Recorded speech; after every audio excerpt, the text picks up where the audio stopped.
जी अस्सलाम वालेकुम। कैसे हैं आप लोग? खैरियत से हैं? ठीक ठाक हैं? आज का मौजू अगेन स्टॉक मार्केट से ही रिलेटेड है, इन्वेस्टमेंट से रिलेटेड है। और आज मैं आपको थोड़ा सा डिटेल में एक्सप्लेन करूंगा कि किस तरह से एक कॉमन बंदा, मैं इंडस्ट्री एक्सपर्ट्स की बात नहीं करता, वो तो माशाल्लाह इतने एक्सपर्ट होते हैं कि उनके पास बहुत सारी इन्फॉर्मेशन भी होती है, बहुत सारे स्किल्स भी होते हैं जिसको यूज़ करके वो उनके ऊपर शायद फ़र्ज़ भी होता है कि वो मार्केट में अच्छा और स्टैंड आउट रिजल्ट लाएं। उसके बावजूद भी अगर वो नहीं ला सकते तो दैट्स वेरी अनफॉर्चुनेट। तो इंडस्ट्री एक्सपर्ट्स को ज़रूरत नहीं है आई थिंक मेरे इतने बिल्कुल ग्राउंड लेवल पे जिस तरह से मैं बातचीत करता हूँ उसको सुनने की। लेकिन वो बहुत सारी पब्लिक, क्योंकि पाकिस्तान में इस वक्त जो टोटल एक्टिव यूआईएन है, यूनिक आइडेंटिफिकेशन नंबर जो होता है, वो जैसे अगर मार्केट में इन्वेस्ट करना चाहता हूँ तो मुझे एक नंबर अलॉट होगा जिसको यूआईएन कहते हैं। वो मुश्किल से 2.5-3 लाख हैं। और आप देख लें, अगर 2.5-3 लाख या 4 लाख को आप डिवाइड करते हैं out of the total population जो हमारी है, तो अनफॉर्चुनेट नंबर है बहुत ज़्यादा। और इसकी ना बढ़ने की बहुत सारी वजहें, लोगों का डिस्ट्रस्ट, लोगों की लैक ऑफ अंडरस्टैंडिंग। और हर बंदा इंडस्ट्री एक्सपर्ट नहीं होता, हर बंदा जो है वो एनालिस्ट नहीं होता, हर बंदा इन चीज़ों को समझता नहीं है। तो मुझे ज़रूरत महसूस हुई कि मैं आप लोगों को एक्सप्लेन करूं कि किस तरह एक कॉमन बंदा जो कि चाहे इंडस्ट्री से रिलेटेड ना हो, स्टॉक मार्केट से रिलेटेड ना हो, लेकिन अगर उनके पास सेविंग्स होती हैं, और लोगों के पास होती है, बहुत सारे लोग होते हैं जो बहुत सारी जगहों पे पैसे लगा देते हैं। और ख़ास तौर पे जो पाकिस्तान में एक अनफॉर्चुनेट बड़ा है कि नॉन प्रोडक्टिव एसेट के अंदर जो इन्वेस्टमेंट होती है, नॉन प्रोडक्टिव एसेट का मतलब होता है वो आपकी एसेट वो या वो आपकी जो है वो इन्वेस्टमेंट जिसका आपको कोई प्रोडक्टिविटी नहीं मिलती। जैसे कि रियल इस्टेट है। अगर आप किसी ज़मीन पे इन्वेस्ट करते हैं और आप समझते हैं कि उसकी वैल्यू आज एक 10 लाख की है और 1 करोड़ की हो जाएगी 10 साल बाद, तो वो एक्चुअल में कोई प्रोड्यूस तो नहीं कर रही। हाँ, अगर आप उस ज़मीन पे इन्वेस्ट करें जहाँ से खेती बाड़ी हो सकती है, तो फिर ये है कि हर साल आपको वहाँ से कुछ कोई इकोनॉमिक एक्टिविटी नज़र आती है कि भाई खेती बाड़ी करते हैं आप, जो है वो यूरिया का यूजेज करते हैं और सारी चीज़ें करते हैं, और वो एक प्रोडक्टिव एसेट कहलाता है। लेकिन अगर आप रियल इस्टेट में करते हैं तो वो कोई प्रोडक्टिविटी तो नहीं होती। तो मुझे याद है कि बहुत सारे इकोनॉमिस्ट, जो बड़े बड़े नामचीन इकोनॉमिस्ट हैं, वो भी अक्सर पाकिस्तान को लेके यही बात करते हैं कि लैक ऑफ इंटरेस्ट है प्रोडक्टिव एसेट के अंदर इन्वेस्टमेंट में, और लोग जो है वो काफ़ी ज़्यादा सेफ प्ले करना चाहते हैं, और उसी सेफ प्ले का नतीजा है कि हमारी इकोनॉमी इतनी ज़्यादा स्ट्रगल कर रही है। तो coming back to the point कि आपको जो है वो ये तो जहन में रखना है कि लोगों के पास सेविंग होती है। अब लोगों के पास सेविंग होती है लेकिन उनको पता नहीं होता, तो फिर वो एक सेफ साइड समझ के आपकी प्रॉपर्टी में जो है वो इन्वेस्ट कर देते हैं। जबकि ज़्यादा रिटर्न अगर आप एक्चुअल में रिटर्न्स निकालें, तो स्टॉक मार्केट का अगर आप 20-20 साल का या 25-25 साल का रिटर्न निकालें, तो स्टॉक मार्केट का रिटर्न जो है वो स्टैंड आउट करता है compare to many other asset classes, जिसमें आपकी फिक्स इनकम हो गया, जहाँ मतलब आप बॉन्ड्स ले लें या आप बैंक में रखवा दें या आप प्रॉपर्टी भी ले लें, तो डेफिनेटली, या आप डॉलर भी ले लेते तो शायद उससे भी ज़्यादा जो स्टैंड आउट करता है वो स्टॉक मार्केट का रिटर्न करता है। उसमें अप्स एंड डाउन जाहिर बातें आते रहते हैं। Stock market is like a volatile market place जहाँ पे एसेट प्राइसेस की वैल्यूज अप एंड डाउन होती रहती है। तो आज हम जो बात करेंगे वो ये करेंगे कि जी एक कॉमन बंदा किस तरीके से क्या वो करे, क्या वो यूज़ करे अपने माइंड को कि उसकी जो है वो इन्वेस्टमेंट रिलेटिवली सेफ भी हो और उसके पास ये चांस भी हो कि वो किसी अच्छे प्रॉफिट को या अच्छे रिटर्न को जो है वो टारगेट कर सके। तो इस बात को स्टार्ट करने से पहले मैं आपको एक अपनी प्रैक्टिकल लाइफ में मेरे एक दोस्त के साथ ये जो मेरे दोस्त ने किया था, और I was really surprise to see कि यार उसने कैसे किया और उसका थॉट प्रोसेस या उसकी जो थिंकिंग थी वो कैसे हुई। तो वो दोस्त भी आई थिंक स्टॉक मार्केट से ही ताल्लुक़ रखता था, लेकिन हुआ ये कि उसके पास कोई इतने पैसे वगैरह तो थे नहीं। लेकिन 2014 में आई रिमेंबर मैंने उसको कहा कि यार आपके पास अगर जो भी पैसे हैं तो आप फेरोज सन्स ले लो। क्यों? क्योंकि उनकी मार्केट में ये रूमर थी, मार्केट में क्या थी, मार्केट में ये रूमर थी, ये सुनी सुनाई बातें थी। तो फिर आप सुनिएगा कि उस बंदे ने क्या किया। असल जो चीज़ है जो उसने किया वो बड़ा सरप्राइजिंग था। तो उसने जो है वो मुझसे कहा कि अच्छा यार अगर मुझे छोटी मोटी इन्वेस्टमेंट करनी हो तो मैं क्या करूं। तो मैंने कहा यार मार्केट में रूमर्स हैं और लोग बात कर रहे हैं कि ये जो फिरोज सन्स जो फार्मास्यूटिकल की एक कंपनी है, ये हेपेटाइटिस सी की कोई जो है वो ला रही है, जो भी होता है उसका हेपेटाइटिस सी का इलाज ये इंट्रोड्यूस करवाने वाली है। ये बातें हैं, तो इस वजह से मुझे लगता है कि ये स्टॉक जो है वो काफ़ी ज़्यादा बढ़ जाना चाहिए, क्योंकि एक फार्मास्यूटिकल कंपनी अगर वो इलाज या वो प्रोडक्ट ला रही है जिसका पाकिस्तान में अगर अवेलेबल नहीं था, तो जाहिर सी बात है उसकी डिमांड है कि लोगों को हेपेटाइटिस सी होता है, तो वो फिर जो है वो उस इलाज की तरफ जाएंगे और उस वजह से उनकी रेवेन्यू बढ़ेगा, और जब रेवेन्यू बढ़ेगा तो उनकी प्रॉफिटेबिलिटी बढ़ेगी, और जब किसी कंपनी की प्रॉफिटेबिलिटी बढ़ेगी तो जाहिर सी बात है उसकी एसिड प्राइस भी बढ़ेगी स्टॉक मार्केट के अंदर। तो उसने ये बात सुनी और उसके बाद उसने कहा कि अच्छा यार, अब ये कैसे कंफर्म होगा? तो मैंने कहा यार ये तो मुझे नहीं पता कि कैसे कंफर्म होगा। तो उस बंदे ने क्या किया, उसने पाकिस्तान में बहुत सारे हॉस्पिटल्स या जितने भी डॉक्टर्स वगैरह वहाँ पे जाके जो है ना वो सर्वे किया। उसने एक बात सुनी, तो उसने ऐसा नहीं किया कि उसने डायरेक्ट मेरे कहने पे जो है ना वो मतलब पैसे लगा दिए, नहीं किया। उसको मैंने एक बात कही थी और उसके बाद मैं भी भूल गया, वो भी उसने जो किया वो मैं अब आपको बताता हूँ, क्योंकि जो कि उसने मुझे बाद में शेयर किया। तो उसने कहा उस वक्त 72 रुपीज़ का 2013 एंड हाफ या 14 के अंदर जो है वो स्टॉक प्राइस थी इसकी फेरोज सन्स की। तो उसने जाके सर्वे किया और कहा कि हाँ, और उसने पूछा कि हाँ यार क्या वाकई हेपेटाइटिस सी जो है वो उसका इलाज नहीं होता और उसकी जो है वो वैक्सीन अवेलेबल नहीं है।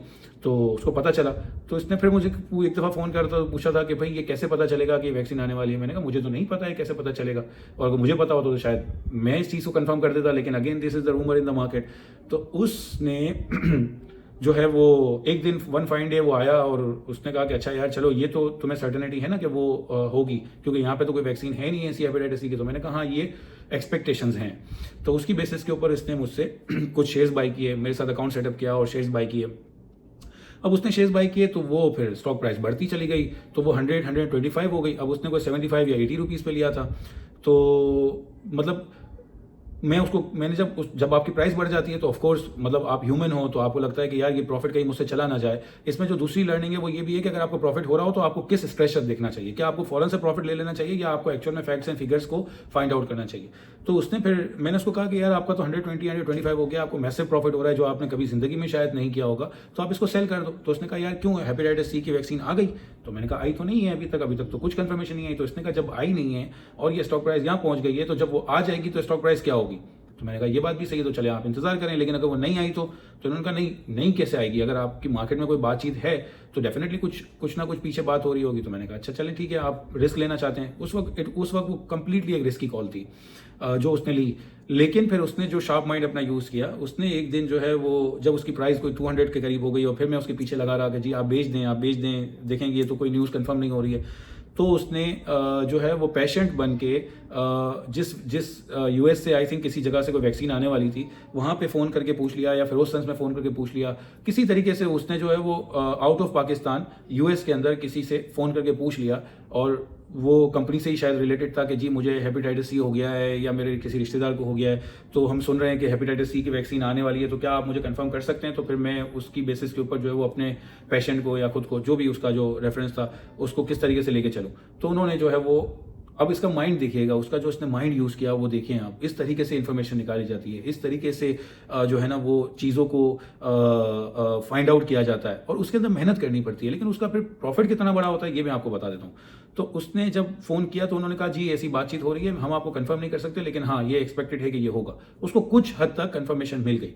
वो आया और उसने कहा यार रवीश भाई एक काम करें, आप 200 रुपीज़ पे भी मेरे लिए जो है ना वो 20-25 हज़ार शेयर, जो कि बहुत बड़ी अमाउंट थी, मतलब मैं कभी एक्सपेक्ट नहीं कर सकता था कि इसने 70-80 रुपये के ऊपर अगर 2-2.5 हज़ार शेयर लिए हैं, तो अब ये 25 हज़ार शेयर या 30 हज़ार शेयर जो भी उसने इस वक्त लिए थे, ये कैसे इसकी पेमेंट कर सकेगा? तो मैंने कहा आपके पास पेमेंट? तो इसने कहा मैंने किसी से उधार ले लिए और मुझे यकीन है कि ये आ जाएगी। आप सही कह रहे थे, लेकिन आप तो मुझे 200 रुपये पे बिकवा रहे थे, लेकिन मैं अभी आपको कह रहा हूँ कि आप जो है वो मेरे लिए ये ले लें और मैं आपको पेमेंट कर दूंगा।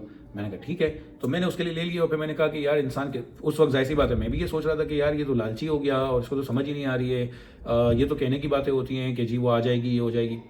और हुआ ये कि वो 200 रुपीज़ पे इसने लिया, वो 400 हो गया। तो मैंने कहा भाई अब तो अगर आपकी वैक्सीन आ भी रही थी तो भी आप देख लें कि आपका तो प्रॉफिट डबल हो गया और आपने उधार पे पैसे लिए में तो कुछ, लेकिन उसने बहुत बड़ी रिस्क की कॉल ली थी। मैं आपको ये नहीं कह रहा कि आप कभी उधार पे लेके काम कीजिएगा, मैं आपको ये कह रहा हूँ कि लोग इस तरह से माइंड यूज़ करके इन्फॉर्मेशन निकाल लेते हैं। तो फिर वो क्या करता था, वो डेली बेसिस के ऊपर नहीं तो वीकली या मंथली बेसिस के ऊपर चेक करता रहता था वहाँ पे फ़ोन करके कि जी कब आएगी, जी क्या होगा, कैसे होगा, और स्टॉक प्राइस परफॉर्म करती थी। तो उसको कहीं ना कहीं से जो है वो एक इन्फॉर्मेशन मिल जाती थी जो कि उसने प्योरली एक लेजिट तरीके से, मतलब यानी कि अपना स्मार्ट माइंड यूज़ करके उसकी इन्फॉर्मेशन को एक्सट्रैक्ट किया, मेरी बात सुनी, मेरी बात पे एक्शन किया उसने छोटे से पैसों के साथ, लेकिन फिर उसकी टो में लग गया, उसकी इंक्वायरी में लग गया और फिर उसके पीछे लगा ही रहा। तो फिर उसको कोई अच्छी इन्फॉर्मेशन मिल गई जो मार्केट में किसी और को शायद बहुत कम मिली हो।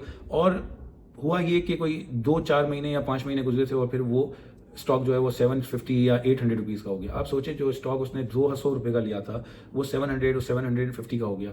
उसके बाद उसने 1000 रुपीज़ या 900 रुपीज़ के करीब उस स्टॉक को सेल किया था, और जब जब सेल उसने किया तो उस वक्त जो है वो वैक्सीन शायद आ चुकी थी और मार्केट में वो न्यूज़ मटेरियलाइज हो चुकी थी। तो कहने का मकसद ये कि उसका एक्शन कब था, जब मार्केट में किसी को कुछ पता नहीं था, जब न्यूज़ कंफर्म नहीं थी, लेकिन उसने अपनी मेहनत से और अपने लीगल तरीके से जो है वो न्यूज़ निकलवा ली। स्मार्ट मूव थी उसकी, लेकिन यह है कि उसको वो प्ले आउट करके वो उस ट्रेड ने उसकी ज़िंदगी बदल दी। उसके बाद उसने कभी स्टॉक में काम भी नहीं किया, और उस ट्रेड की बेसिस के ऊपर वो फिर पाकिस्तान से भी बाहर चला गया, और उसने आई डोंट नो अब वो कहाँ है, मेरा कॉन्टैक्ट में नहीं है, लेकिन उसने जो है वो ऐसा काम किया जो कि मुझे ये ज़रूर सिखाता है कि हाँ जी, अगर आपको स्टॉक में इन्वेस्टमेंट करनी है, एक्चुअल में चीज़ें आपको जो है वो अच्छे पैसे बनाने हैं, तो आपको कोई ऐसा नहीं है कि ये फ़र्ज़ और वाजिब है कि आपको फाइनेंशियल रिपोर्ट मतलब पढ़नी चाहिए। मैं ये नहीं कह रहा हूँ कि नहीं पढ़नी चाहिए, बिल्कुल पढ़नी चाहिए, लेकिन ऐसा नहीं है कि आपको अगर कुछ नहीं आता तो आप कुछ अर्न नहीं कर सकते। आपको कॉमन सेंस यूज़ करना है।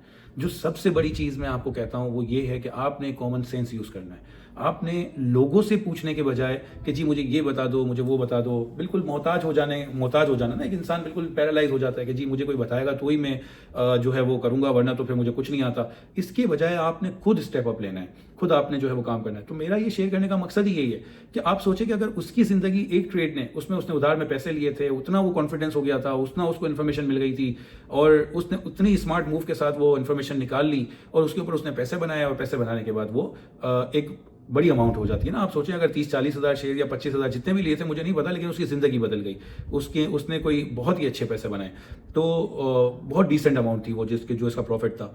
तो इस तरह के जो है वो लोगों के साथ जब वाक़यात होते हैं तो मैं ये नोट करता हूँ कि वो लोग जो ये कहते हैं जी हमें तो कुछ आता नहीं है, हम तो ट्रेडिंग करते हैं, अभी लेते हैं, वो लोग जो कि 2-2 रुपये, 3-3 रुपये, 5-5 रुपये पे जो है वो प्रॉफिट टेकिंग करते रहते हैं, और जब लॉस होने वाला होता है, जब स्टॉक लेते हैं और वो नीचे आ जाता है तो फिर वो लेके ही बैठ जाते हैं।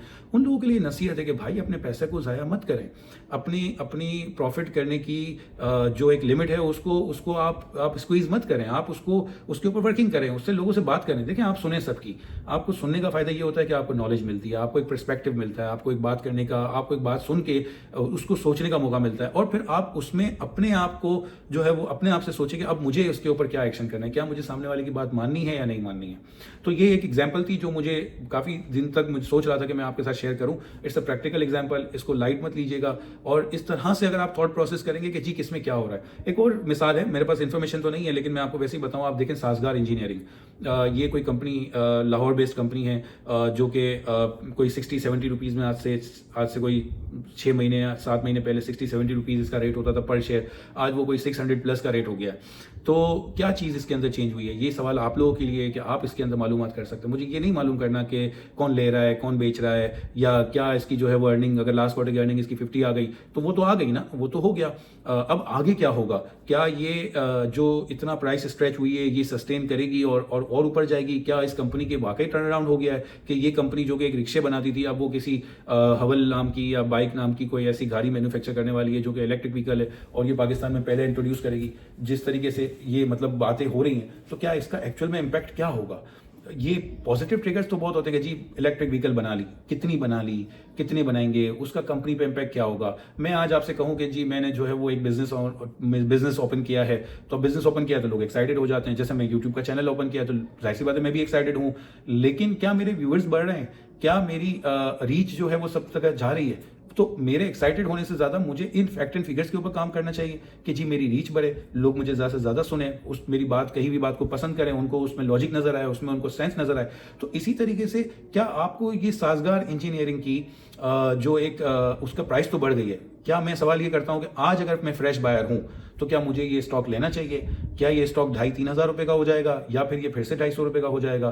क्या इसके अंदर एक्चुअल में कोई बिजनेस डेवलपमेंट हुई है जिसकी हमें नहीं पता या मार्केट में नहीं पता, या आगे क्या होने वाला है। तो ये सवाल आप लोगों के लिए, जिसका इंटरेस्ट हो वो कमेंट सेक्शन में जो है वो इसको बताए, और फिर आगे जाके हम भी इसके ऊपर बात करेंगे। अच्छा, अब ये जो मैंने आपके साथ एग्जाम्पल शेयर की, ये कंपनी स्पेसिफिक, मतलब उस कंपनी की कोई वैक्सीन आने वाली थी जिससे कंपनी को फायदा होने वाला था। तो दो तरह से इन्वेस्टमेंट लोग करते हैं इसी थॉट प्रोसेस के साथ। लेकिन देखें, अगर हम पाकिस्तान की इकोनॉमी की बात करें तो पाकिस्तान की इकोनॉमी अगर स्ट्रगल कर रही है तो पूरी स्टॉक स्ट्रगल कर रही थी। तो अगर उसमें अगर किसी कंपनी ने कोई स्टैंड आउट इवेंट कर लिया, कोई स्टैंड आउट जो है वो कोई अलग से कोई ऐसा एक्सपेंशन कर लिया, कोई ऐसा बिजनेस अडॉप्ट कर लिया, तो फिर वो कंपनी जो है वो अलग से परफॉर्म करेगी compare to the entire market. तो इसको कहते हैं बॉटम अप अप्रोच। बॉटम मतलब देखें, आपका जो प्रॉफिट होता है, जब आप एक नफे नुकसान का जब आप बनाते हैं तो सबसे आखिर में आप क्या लिखते हैं, या तो नफा लिखते हैं या नुकसान लिखते हैं, तो उसको कहते हैं अंग्रेजी में बॉटम। तो बॉटम अगर आपका बिल्कुल जो लास्ट अमाउंट है, अगर वो एक्सपेक्टेड है किसी कंपनी की कि कुछ करने से, जैसे साजगार ले लें, अगर वो बहुत अच्छी जो है वो बिजनेस में जा रही है, वो गाड़ियों में जा रही है, तो इसका मतलब ये है कि चाहे पाकिस्तान की सारी चीजें एक तरफ, लेकिन ये कंपनी कुछ ऐसा अलग से काम कर रही है जिससे इसकी कंपनी की प्रॉफिटेबिलिटी जो कि बॉटम है वो बहुत इंप्रूव हो जाएगा। अगर वो इंप्रूव हो जाएगा तो फिर वो company compare to the market, जो मार्केट के सारे स्टॉक्स होते हैं उससे अलग चलती है। लेकिन लोगों का एक पर्सपेक्टिव होता है कि यार अगर इकोनॉमी अच्छी नहीं होगी तो हम इन्वेस्ट ही नहीं करेंगे। लेकिन ये जो अप्रोच होती है ये कंपनी स्पेसिफिक, कंपनी से रिलेटेड अप्रोच होती है, जिसको मैं बहुत ज्यादा प्रेफर करता हूं, क्योंकि मैं पूरे पाकिस्तान को तो कंट्रोल नहीं कर सकता ना। मैं किसी भी स्टॉक मार्केट में काम करूं उसके कंट्री के डायनामिक्स को मैं कंट्रोल नहीं कर सकता, क्योंकि वो बहुत ब्रॉड लेवल पे होते हैं। लेकिन अगर मैं किसी कंपनी की बात करूं तो शायद मैं उसके बिजनेस को अंडरस्टैंड कर सकता हूं, उसके डायनामिक्स को अंडरस्टैंड कर सकता हूं, उनकी चीजों को ट्रैक कर सकता हूं। तो वो क्योंकि एक बहुत छोटा वो हो जाता है, तो इस बॉटम अप अप्रोच की बेसिस के ऊपर लोगों के पैसे ज्यादा बनते हैं। अब दूसरी अप्रोच क्या होती है? दूसरी अप्रोच होती है top down approach. Top down approach में ये होता है कि अब आपने सुना होगा कि जी आप पाकिस्तान की इन्फ्लेशन नीचे आना शुरू हो गई है कोई 1-2% से। अब 1% से इन्फ्लेशन का नीचे आना या 2% से इन्फ्लेशन का जो लेटेस्ट नंबर है उसका नीचे आना, ये इस बात को वाजे करता है कि अच्छा पाकिस्तान में अब जब इन्फ्लेशन या महंगाई का जो वो है इन्फ्लेशन नंबर है वो अगर नीचे आ रहा है, तो इसका मतलब ये कि आगे जाके इंटरेस्ट रेट भी कट होगा। तो आगे जाके जब इंटरेस्ट रेट कट होगा, जब आपको अपने पैसे के ऊपर जो बैंक आज नफा दे रहा है वो नफा कम हो जाएगा, तो आप डेफिनेटली उस एवेन्यू की तरफ जाओगे, उस प्लेस की तरफ जाओगे जहां आपको ज्यादा नफा मिले। तो लोग स्टॉक की तरफ आते हैं। क्यों? आप सोचें कि अगर एक कंपनी ने कर्जा लिया हुआ है, अगर उस कंपनी के कर्जे के ऊपर आज वो 20% या 20% अगर इंटरेस्ट दे रही है और कल वो 18% देगी, तो वो जो 2% की बचत है वो उसके बॉटम में, वो उसके प्रॉफिट में इंक्रीज होगा। जब उसके उस प्रॉफिट का हिस्सा होगा तो उसकी स्टॉक प्राइस या उसकी प्रॉफिटेबिलिटी बढ़ने की वजह से अब उसकी स्टॉक प्राइस में रिवाइवल नजर आएगा। लेकिन एक इंटरेस्टिंग चीज है, देखिए इन्फ्लेशन का नंबर आ गया, लोगों की बड़ी स्ट्रॉन्ग एक्सपेक्टेशन है कि अगली दफा जो मॉनेटरी पॉलिसी होगी उसमें इंटरेस्ट रेट कट होगा। मुझे भी ऐसा ही लगता है कि शायद 50 बेसिस पॉइंट का कट स्टेट बैंक कर दे अगले मॉनेटरी पॉलिसी के अंदर। लेकिन ये चीज हो गई, मार्केट आज से 4 महीने 5 महीने पहले अगर 50,000 पे थी तो 72,000 पे आ गई है। ये चीज असल में स्टॉक में क्या होता है कि आप देखें स्टॉक मार्केट में 6 महीने बाद क्या होने वाला है उसकी बेसिस के ऊपर, उसकी एक्सपेक्टेशन का मतलब आप समझ लें उम्मीद के ऊपर। और उम्मीद पे तो दुनिया कायम है, वाबस्ता रहे उम्मीद से, वाबस्ता रहे शज़े से उम्मीदें बाहर रख, ये जो कहते हैं कि भाई उम्मीद तो रखनी चाहिए ना। तो उम्मीद के ऊपर जो है वो स्टॉक मार्केट परफॉर्म करती है। लेकिन जब वो उम्मीद टूट जाती है तो वो गिर जाती है, जब वो उम्मीद अच्छी हो जाती है तो फिर और उम्मीद हो जाती है, तो और एक्सपेक्टेशन बढ़ जाती है। जैसे साजगार में हुआ कि 50 रुपीज की अर्निंग आ गई क्वार्टर की, तो लोग कह रहे हैं भाई बहुत अच्छा हो गया। तो जो 200 रुपए पे जो बाय कर रहा था, जिसको ये आइडिया था कि मुझे उम्मीद है या मेरी एक्सपेक्टेशन है कि इसकी गोइंग फॉरवर्ड या आगे जाके इसकी अर्निंग अच्छी आएगी, उसकी आज तो उम्मीद पूरी हो गई, लेकिन आज फिर स्टॉक प्राइस भी जो है वो अच्छे लेवल पे आ गई। क्या ये आगे जाके और अच्छा परफॉर्म करेगी? ये अब एक और उम्मीद हो गई। अगर उसने अच्छा परफॉर्म नहीं किया तो स्टॉक प्राइस नीचे आ जाएगी, अगर उसने किया तो स्टॉक प्राइस और बढ़ जाएगी। तो ये basic dynamic of the stock market है कि उम्मीद पे चलती है। तो मैं वही बात कर रहा हूं कि पाकिस्तान में जो आज इंडेक्स खड़ा हुआ है वो इस चीज को इनकॉर्पोरेट कर चुका है, इस चीज को वो कर चुका है कि भी आगे अगर 50 बेसिस पॉइंट का इंटरेस्ट रेट कट आता है तो उसका इंपैक्ट पाकिस्तान की स्टॉक मार्केट ले चुकी है। लेकिन क्या इंटरेस्ट रेट कट होने की बेसिस के ऊपर क्या फिर से लोग एक्सपेंशन करेंगे? क्या फिर से लोग ये सोचेंगे कि हाँ जी आगे जाके और बिजनेस इंप्रूवाइज होगा? फिर से जो है वो जितने पाकिस्तान के लिस्टेड कंपनीज हैं वो बैंकों से कर्जा लेना शुरू कर देंगी। और क्या जब बैंकों से वो कर्जा लेंगी जो कि पीकेआर में लेंगी, और अगर वहां से कोई नया प्लांट मंगवाना चाहती हैं, तो क्या पाकिस्तान के पास इतने रिजर्व्स हैं कि वो उस एक्सपेंशन को, उस नई मशीनरी को इंपोर्ट करने के लिए जो है वो डॉलर स्पेंड कर सके? तो ये बहुत सारी और भी टेक्निकल चीजें हैं जिसको लूप में और जहन में रखना चाहिए। तो जब लोग स्टॉक मार्केट में इकोनॉमी को बेस बनाते हैं और फिर इकोनॉमी अगर थोड़ी अच्छी होना चाहती है तो उसकी बेसिस के ऊपर जब स्टॉक मार्केट चलती है तो उस अप्रोच को कहते हैं टॉप डाउन अप्रोच। कि टॉप आपका जो है वो पूरे पाकिस्तान का एक एनवायरनमेंट हो गया, बिजनेस एनवायरनमेंट या इकोनॉमिक एनवायरनमेंट। अब क्योंकि वो अच्छा होने जा रहा है तो मार्केट के सारे स्टॉक्स जो है वो फिर चलना शुरू हो जाते हैं। यही 2012-13 में अगर मुझे याद पड़ता है तो 2012-13 में जब PMLN की गवर्नमेंट आई थी तो उसमें जो है वो पाकिस्तान की इकोनॉमी हालात अच्छे हो गए थे, पाकिस्तान को बाहर से कर्जे मिल गए थे, 10-10 साल के जो है वो इन्होंने बॉन्ड्स खरीद लिए, बॉन्ड्स के ऊपर जो है वो कर्जे मिल गए थे। तो वो सारी चीज़ों के ऊपर लोगों को ये था कि अच्छा जी अब तो बहुत बारे न्यारे हो जाएंगे और बहुत सब चीज़ें हो जाएंगी, लेकिन वो फिर हम उसको मेंटेन नहीं कर सके उस पेस को और GDP ग्रोथ को, और फिर इवेंचुअली हमें 2017 ऑनवर्ड्स बहुत बड़ा इकोनॉमिक क्राइसिस देखना पड़ा। तो ये दो अप्रोचेस याद रखिएगा। मैं आपको सजेस्ट करूंगा, क्योंकि जो टॉप डाउन अप्रोच होती है वो मोमेंटम बेस्ड बहुत ज्यादा होती है, उसमें प्राइसेस क्रेजी तौर पे बढ़ती हैं, लेकिन कुछ स्टॉक की एक्चुअल में स्टोरीज होती हैं, एक्चुअल में रीजंस होते हैं, और कुछ स्टॉक्स क्योंकि लोगों ने पहले के लिए हुए होते हैं तो वो थोड़ा और इन्वेस्ट करके अपने आप को एवरेज आउट करते हैं, और एवरेज आउट करने की बेसिस के ऊपर उसकी प्राइसेस ऊपर जाती हैं, और फिर जो फ्रेश बायर्स होते हैं, जो छोटे अनकॉमन कॉमन बायर्स होते हैं, वो भी उसमें घुस जाते हैं और वो मोमेंटम बन जाता है। तो मार्केट में जब मोमेंटम बन जाता है तो फिर बड़ा मसला होता है। मैं आपको एक और मिसाल दूंगा, मेरी वीडियो थोड़ी लंबी हो जाती है, लेकिन मैंने सोचा यही है कि मैं अपनी बात बड़े तहम्मुल मिजाजी के साथ करूंगा। अगर किसी को अच्छा लगे तो वो इस वीडियो को देखे, कोई मसला नहीं है अगर मेरे व्यूज इतने नहीं आते, लेकिन जो मेरा मकसद है मैं उसको पूरा करूंगा। तो एक मैं आपको और मिसाल देता हूँ, ये मैंने दुनिया का एक बहुत बड़ा इन्वेस्टर है उससे सुनी, उसने इंग्लिश में बताई थी, मुझे जितना समझ आया इंग्लिश में मैं आपको उर्दू में उसका ट्रांसलेट करके बता देता हूँ।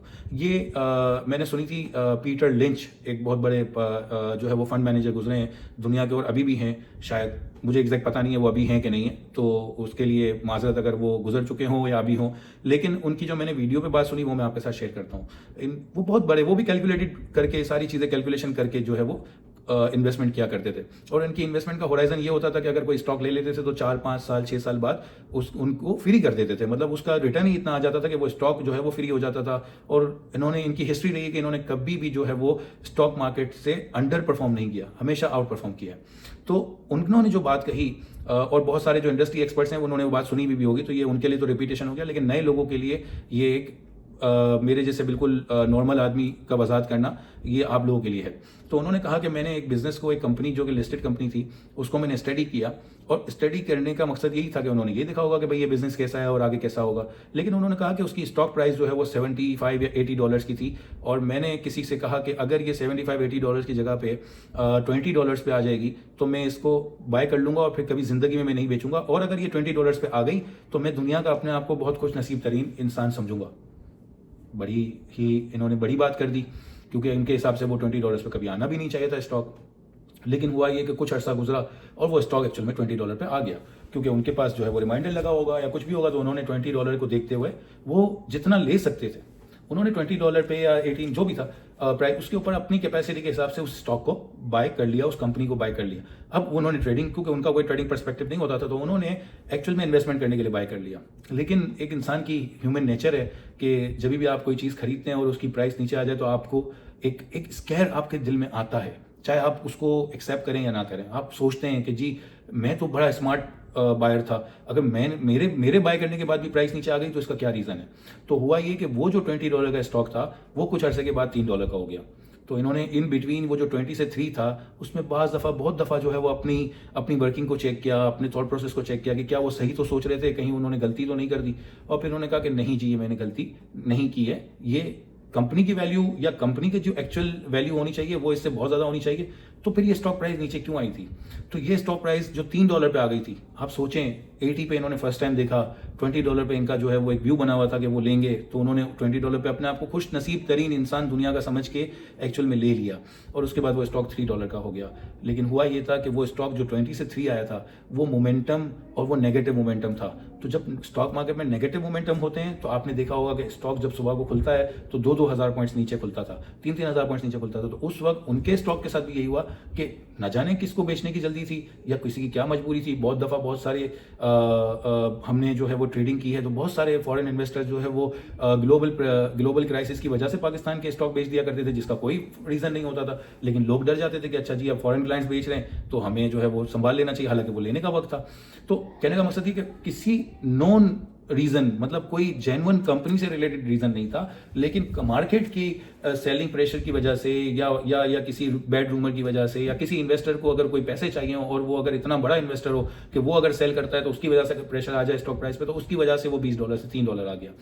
फिर उन्होंने कहा कि नहीं जी मेरी वर्किंग तो सही है, लेकिन उनको वहाँ पर एक बात समझ आई जो कि कभी भी स्टॉक को एक साथ अगर अपनी प्राइस पे आ जाए तो अक्यूमुलेट नहीं करना चाहिए, और अगर कर लो तो फिर आपकी वर्किंग बहुत स्ट्रांग होनी चाहिए। और बेस्ट आइडिया जो उन्होंने, जो जितना मैं समझा था, अगर मैं गलत हूँ तो माजरत, लेकिन जो उन्होंने कहा कि यार नेक्स्ट टाइम मैंने ये सोचा कि आइंदा अगर कभी मेरी टारगेट प्राइस, मतलब उनकी जो टारगेट थी प्राइस वो $20 की थी, तो टारगेट प्राइस पे आ भी जाए तो मैं टाइम ले लेके एक्यूमुलेट करूंगा और सिर्फ कंपनी को नहीं देखूंगा, ये भी देखूंगा कि मार्केट की जो स्टॉक मार्केट है उसमें भी सेंटीमेंट या उसमें जो लोगों का एक जो माहौल है वो कैसा चल रहा है, कहीं वो तो बहुत जो है वो नेगेटिव नहीं चल रहा कि मुझे और सस्ता मिल जाए। तो ये सारी चीजें भी स्टॉक मार्केट में होती हैं। सिर्फ कंपनी की प्रॉफिटेबिलिटी से कोई एक स्टॉक नहीं होता, लेकिन बहुत सारे और भी फैक्टर्स होते हैं, जिसमें मैंने आपको बताया कि मार्केट का सेंटीमेंट भी होता है कि लोगों को पाकिस्तान, मतलब जैसे करेंसी अगर 125 से 300 आई थी तो आज भी लोगों को डर लगता है कि जी कहीं खुदा ना खास्ता ये फिर से 400 ना हो जाए, या फिर ये तो ना हो जाए, कहीं वो तो ना हो जाए। जो पाकिस्तान ने पिछले 5 साल का इकोनॉमिक क्राइसिस देखा है, तो उसके बाद तो लोगों को डर लगता रहता है कि जी कहीं फिर से हाथ में से ना निकल जाए, कहीं हम फिर से ना फंस जाए।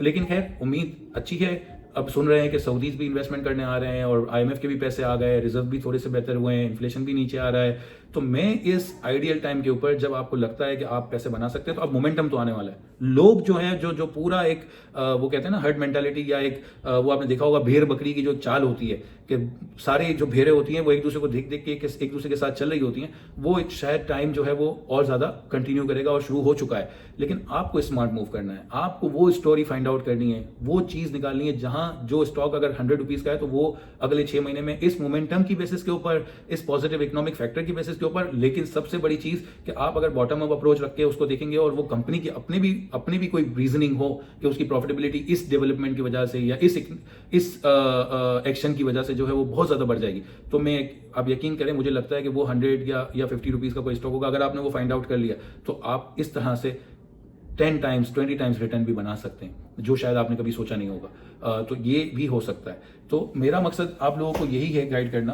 कि देखें, इतनी जल्दबाजी मत कीजिए, कोई भी चीज़ मिस आउट नहीं हो जाती। आप अगर आज स्टॉक प्राइसेस देखें और आज से 6 महीने की पहले की स्टॉक प्राइसेस देखें, हमने OGDC को 300 रुपये पे भी देखा, और हमने जो है वो सिर्फ 40 रुपीज़ पे भी 2008 में देखा, और रिसेंटली 50 रुपीज़ पे भी देखा, 60 रुपीज़ पे भी देखा। तो stock prices ups and down होती रहती हैं। अनफॉर्चुनेटली हमारी कंट्री की सिचुएशन ऐसी हो जाती है इकोनॉमिकली कि फिर सारी एसेट प्राइसेस डिस्ट्रेस में आ जाती हैं। लेकिन this is the time, now is the time कि जब थोड़ा सा इकोनॉमिक रिवाइवल हुआ है तो आपने स्मार्ट मूव करना है। आपने फिर से किसी रैली में स्टक नहीं हो जाना, आपने फिर से किसी रैली में जो है वो फंस नहीं जाना है।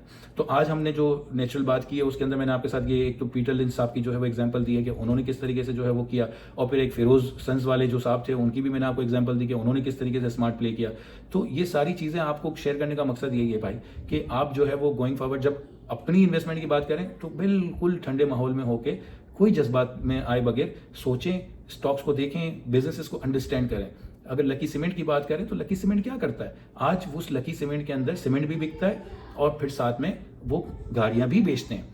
आज अगर हम सिर्फ डीजी खान की बात करें तो डीजी खान का सीमेंट का बिजनेस भी है, लेकिन उनकी अदर इन्वेस्टमेंट्स भी हुई हुई हैं जो उनकी ग्रुप कंपनीज में है। तो क्या आपको ऐसी कंपनी चाहिए जो किसी और जगह पे भी इन्वेस्टमेंट की हुई है लेकिन बिजनेस सीमेंट का भी काम कर रहे हैं? 1 लाख, आखिरी बात जो मैं आपके साथ शेयर करूंगा, एक दफा एक फॉरेन क्लाइंट था, उसको हम किसी कंपनी से मिलवाने ले गए और वो कंपनी थी पैकेजेस कंपनी। तो उसको बड़ा पसंद आया क्योंकि पैकेजेस कंपनी जो है वो टिश्यू पेपर वगैरह भी बनाती है। तो उसने कहा कि ये जो है वो बड़ी अच्छी कंपनी है, लेकिन इनकी, उसने कहा कि यार मुझे पैकेजेस लेना हो लेकिन मुझे तो आपका टिश्यू पेपर का बिजनेस बहुत अच्छा लगता है, तो वो टिश्यू पेपर जो कंपनी बनाती है वो कौन सी है? तो उनकी कोई बुल्ले शाह करके या कोई ऐसी कोई कंपनी थी। तो उसने कहा कि मैं सिर्फ इसमें इन्वेस्टमेंट करना चाह रहा हूँ, मैं इस बिजनेस में इन्वेस्टमेंट करना चाहता हूँ। तो कहा वो तो लिस्टेड नहीं है, आप उसमें नहीं कर सकते इन्वेस्टमेंट। अगर आपको इन्वेस्टमेंट करनी है तो आपको पूरी एक जो पेरेंट कंपनी है, जो मेन कंपनी है, उसमें करनी पड़ी। तो कहा यार मेन कंपनी में तो आपका जो है वो पैकेजेस मॉल भी आता है, वो भी आप बिजनेस करें, लेकिन मुझे तो उसमें नहीं करना क्योंकि मुझे लगता है कि उसमें आपके पैसे अच्छे नहीं बनेंगे। तो आप देखें कि जो बाहर के फॉरेन इन्वेस्टर्स भी आते थे, इवन तो बेचारों ने जो है वो हमेशा नुकसान ही किया, और उसकी बड़ी वजह शायद इकोनॉमिक टर्मोइल ही रहा है पाकिस्तान का, जो कि बड़ा अनफॉर्चुनेट है कि आज भी जो है वो मार्केट में इतने फॉरेनर्स नहीं है। और पाकिस्तान अनफॉर्चुनेटली, अगर 2008 में, जैसे मैंने आपको पिछली वीडियोज़ में बताया कि भाई JP Morgan आया था तो वो भी चला गया, उसके बाद भी बहुत सारे जो है वो इन्वेस्टर्स आए, फॉरेन इन्वेस्टर्स, लेकिन अनफॉर्चुनेटली वो बेचारे चले गए, और आज भी थोड़े बहुत ही हैं। और ये भी एक बड़ा ड्रॉबैक है हमारी मार्केट का और हमारा, कि हम जो है वो बाहर से भी फॉरेन इन्वेस्टमेंट्स को इतनी ज़्यादा अट्रैक्ट नहीं कर सकते। मतलब आप देखें, लुक एट इंडिया, तो आपको नजर आएगा कि जी इंडिया में तो लोग ऐसे आ रहे हैं जैसे कोई फ्री में मिठाई बट रही हो। कि इंडिया का जो इस वक्त प्राइस टू अर्निंग मल्टीपल है, एक ये मैं आपको कभी एक्सप्लेन करूंगा कि प्राइस टू अर्निंग मल्टीपल क्या होता है, लेकिन आप ये समझ लें कि अगर पाकिस्तान में एक कंपनी की वैल्यू 100 रुपये है तो इंडिया में जो है वो उस कंपनी की वैल्यू 2000 रुपये है। हालांकि एसेट दोनों के सेम है, लेकिन उसकी ज़्यादा है। लोग ये उम्मीद कर रहे हैं कि जी इंडिया अगले 10 सालों में और बड़ा जाइंट बन जाएगा और ज़्यादा तेज़ी से ग्रो करेगा, तो उसकी बेसिस के ऊपर आज ही लोग उसको इतना महंगा बाय कर लेते हैं। तो ये खैर ये जो टॉपिक है, ये इसके अंदर आप जितना गुड़ डालें इतना मीठा होता है कि आप जो है वो चीज़ों को शेयर करते जाते हैं और आपको जो है वो समझ में आती रहती है बात। तो आज के लिए मेरे ख्याल से 32-33 मिनट की वीडियो हो गई है, ये आज के लिए इतना ही काफ़ी है। इंशाल्लाह एक बार फिर मैं आपके सामने हाजिर होऊंगा और इंशाल्लाह और भी बहुत सारी जो चीज़ें मेरी ज़िंदगी में चीज़ें आई हैं जो मैंने दी हैं, मैं कोशिश करूंगा कि अपनी लाइफ में जो मैंने प्रैक्टिकल चीज़ें देखी हैं उसी को शेयर करूं, और फिर ग्रेजुअली मैं आपको जो है वो और ज़्यादा चीज़ों के पास भी ले जाऊंगा। अभी बहुत मवाद आना बाकी है, अभी बहुत सारी चीज़ें आना बाकी हैं, तो आप जो है वो मेरे साथ जुड़े रहिए, वीडियो को शेयर कीजिए, सब्सक्राइब कीजिए अगर आप हो सके तो। ये लोग सब कहते हैं तो मैं भी कहना पसंद करता हूँ कि जी मैं चाहता हूँ कि मेरी वीडियो जो है वो, मेरी जो एक प्रेजेंस है वो सबके सामने जाए, जितना ज़्यादा लोग देखें और अंडरस्टैंड करें, और अगर उनको लॉजिक नज़र आती है मेरी बात में तो उसके ऊपर एक्ट करें तो मुझे खुशी होगी। आपकी तरफ से भी कोई सवाल हो, कोई बातचीत हो तो please feel free to write in the comment section, या मुझे डायरेक्टली रीच आउट भी कर सकते हैं आप लोग। बहुत बहुत शुक्रिया। एक और वीडियो में बनाऊंगा, last but not the least, एक और वीडियो में अब बनाऊंगा अगली, वो इंशाल्लाह ई कॉमर्स के ऊपर बनाऊंगा। मैं खुद भी इस फील्ड से जुड़ा हूँ और आगे भी इंशाल्लाह मैं जो है वो ई कॉमर्स से रिलेटेड के जो लोग इन्वेस्टमेंट स्टॉक में नहीं करते उनके लिए ये जो ई कॉमर्स का जो प्लेटफॉर्म है ये तो बहुत ही अच्छा प्लेटफॉर्म है। इसमें इतना रिस्क भी कम है, पाकिस्तान में लोग इतना ज़्यादा कर भी नहीं रहे और लोगों का इतना रुझान भी नहीं है। तो ये एक अंडर प्ले मार्केट है, एक ऐसी मार्केट है जिसको दुनिया तो बहुत ज़्यादा प्ले कर चुकी है, लेकिन पाकिस्तान में लोगों ने नहीं किया। तो बहुत रूम है यहाँ पे हमारी लोकल प्रोडक्ट्स को सेल करने का दुनिया के लिए। थैंक यू सो मच, अल्लाह हाफिज़, और दुआओं में याद रखिएगा, और प्लीज़ जो है वो मेरी वीडियो को ज़रूर शेयर कीजिएगा ताकि और भी लोगों तक जाए। आपकी मोहब्बतों का शुक्रिया, थैंक यू सो मच।